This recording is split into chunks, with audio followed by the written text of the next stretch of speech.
ચાણોદ વિભાગ કમોસમી હળવા વરસાદી ઝાપટા, ખેડૂતોમાં પાક બચાવવા દોડધામ।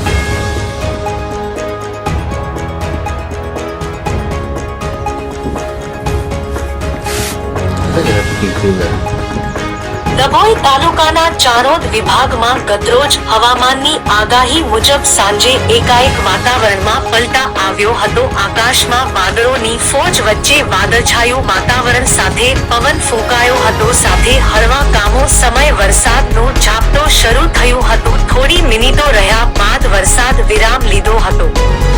રાત્રે થતા ફરી હળવા રીમઝીમ વરસાદ શરૂ થયો હતો, જે થોડા સમય બાદ રહી ગયો હતો। એક તરફ હાલ ખેતરોમાં મકાઈના પાકને કાપણી ખૂટાઈ ચાલી રહી છે। બહારગામથી મકાઈનું કચરું ઘાસચારા માટે વેપારીઓ દ્વારા ભરાઈ રહ્યું છે, તેમજ મકાઈ હાર્વેસ્ટિંગ દ્વારા કાઢવામાં આવી રહી છે। તેવામાં ખુલ્લા ખેતરોમાં છે ઉપર આગ નીચે ધરતી વચ્ચે ખુલ્લા ખેતરમાં મકાઈના ઢગલાઓ કોઠાઓ ભરેલા પડ્યા હોય વેચવા માટે। ત્યારે આ કમોસમી વરસાદ થતા ખેડૂતોમાં તાડપત્રી નાખવા પાક બીજાતો બચાવવા દોડધામ મચી હતી।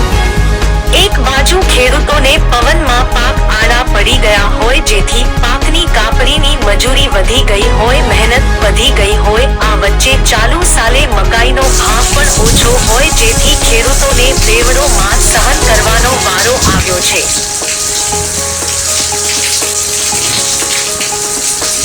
આજે પણ વરસાદી વાતાવરણ છવાયેલું જોવા મળી રહ્યું છે, ત્યારે મકાઈ સહિત અન્ય પાકો શાકભાજીઓમાં પણ વરસાદી ઝાપટાથી રોગચાળો વધવાની સંભાવના રહેલ છે। બાજરીનો પાક પણ કેટલી જગ્યાએ ડુંડા અવસ્થામાં આવેલ હોય, જેની વૃષ્ટિ પવનમાં ઉડતા ઉત્પાદન પર અસર પડતી હોવાનું ખેડૂતો જણાવી રહ્યા છે। કેરીના પાક પર પણ વરસાદની અસર ઉત્પાદન પર પડે એમ જણાઈ રહ્યું છે।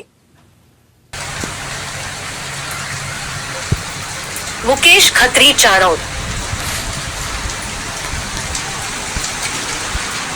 ચાણોદ વિભાગ કમોસમી હળવા વરસાદી ઝાપટા, ખેડૂતોમાં પાક બચાવવા દોડધામ।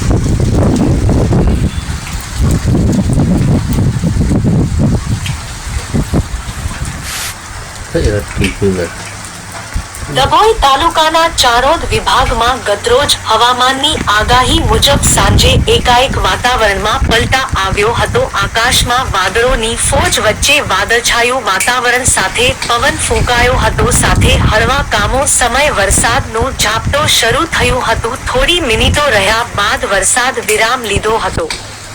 રાત્રે થતા ફરી હળવા